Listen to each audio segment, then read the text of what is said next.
Hello everyone, I hope सब बेहतर होंगे। और आज थीमेटिक बेस्ड सीरीज में 2022 के प्रीलिम्स के क्वेश्चंस को हमने आज लिया है।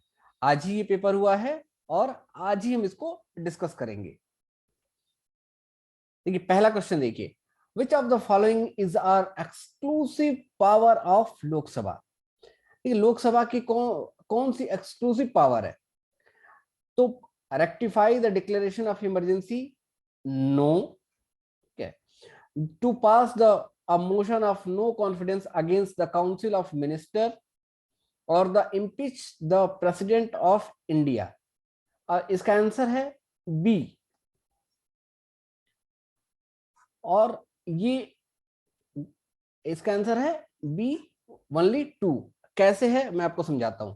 देखिए, लोकसभा का जो कॉन्सेप्ट है वो बेसिकली हाउस के, ये लोअर हाउस है, एक अपर हाउस जो आपकी राज्यसभा होती है और दूसरा लोअर हाउस जो आपकी लोकसभा होती है। यहाँ लोकसभा के पास जो रिस्पॉन्सिबिलिटी है वो कलेक्टिव रिस्पॉन्सिबिलिटी का कॉन्सेप्ट यहाँ प्रिवेल करता है और इसी वजह से no confidence motion council of minister के अगेंस्ट यही लेके आया जाता है। दूसरा, इसका टेन्योर फिक्स होता है आफ्टर 5 ईयर। या तो सरकार जाएगी, इलेक्शन होगा, या इससे पहले अगर सरकार जहां मेजॉरिटी अपना लूज करती है वहीं इलेक्शंस की बात की जाती है। लेकिन जो राज्यसभा है ये कभी भी रिजॉल्व नहीं होती। इसके जो मेंबर्स होते हैं आफ्टर 2 ईयर ये रिटायर होते रहते हैं और नए मेंबर का नॉमिनेशन यहाँ होता रहता है। इसके अकॉर्डिंग जो ऑप्शन 2 है वो करेक्ट होगा।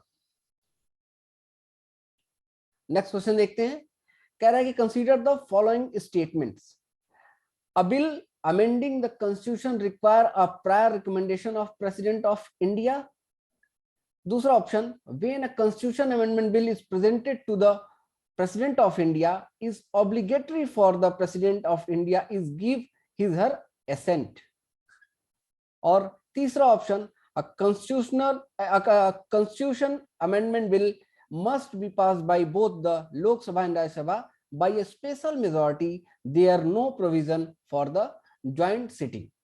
अब यहां भी अगर पार्लियामेंट आपने सही तरीके से पढ़ा है या आपकी कंसेप्चुअल क्लियरिटी है तो देखिए टॉपिक वही है।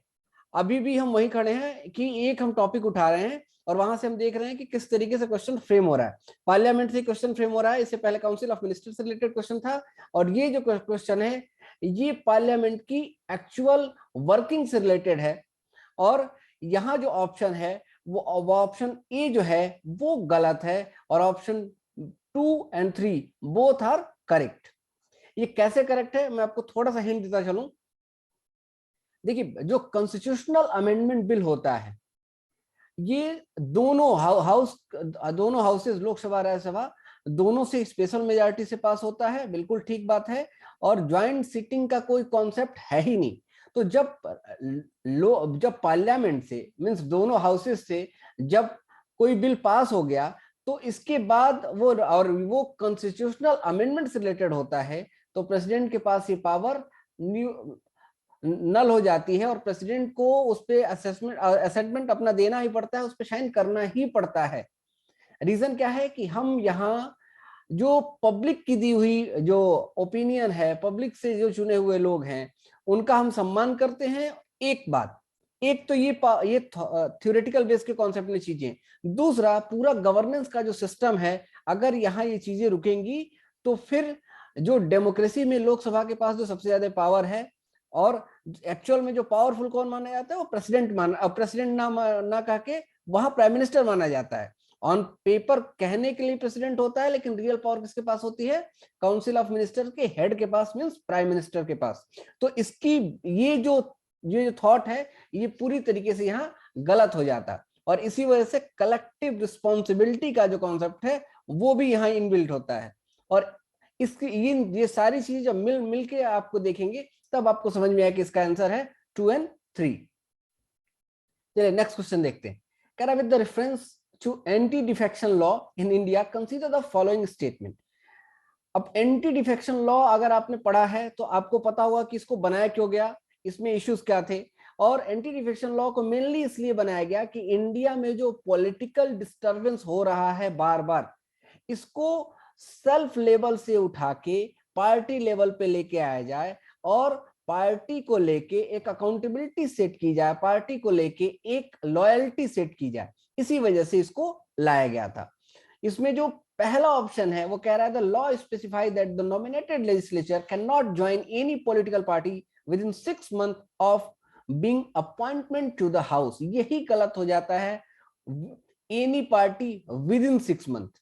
ये दो, यही ऑप्शन यही से ये गलत हो रहा है। और इसका जो सेकंड ऑप्शन देखते हैं वो कहता है कि the law does not provide any time frame within which presiding officer has to decide a defection law. बिल्कुल सही बात है, और इसके अकॉर्डिंग जो इसका आंसर है वो ऑप्शन 2 जो है वो करेक्ट हो जाएगा। चलिए नेक्स्ट क्वेश्चन देखते हैं। Consider the following statement, the constitution of India classify the minister into 4 rank, cabinet minister, minister of the state, the independent charge, the minister of state, the deputy minister. And second option, the total number of minister in union government including the prime minister shall not be exceed 15% of the total number of the member in Lok Sabha. अब इसको जानने के लिए अगर आपके पास elimination method आता है, आपको थोड़ी सी बेसिक्स क्लियर है, तो आप इस क्वेश्चन को आसानी से टैकल कर लेंगे। और देखिए ये जो वर्ड मेंशन है द कॉन्स्टिट्यूशन ऑफ इंडिया, बिल्कुल भी नहीं। इंडियन कॉन्स्टिट्यूशन में केवल काउंसिल ऑफ मिनिस्टर्स के बारे में बताया गया है, वो क्या वर्क करेंगे, कैसे उनका पोर्टफोलियो डिसाइड होगा, कौन करेगा, ये बात डिसाइड है। इससे ज्यादा चीजों को डिफाइन नहीं किया गया है, और इसी वजह से ये जो ऑप्शन 1 है वो इनकरेक्ट हो जाता है।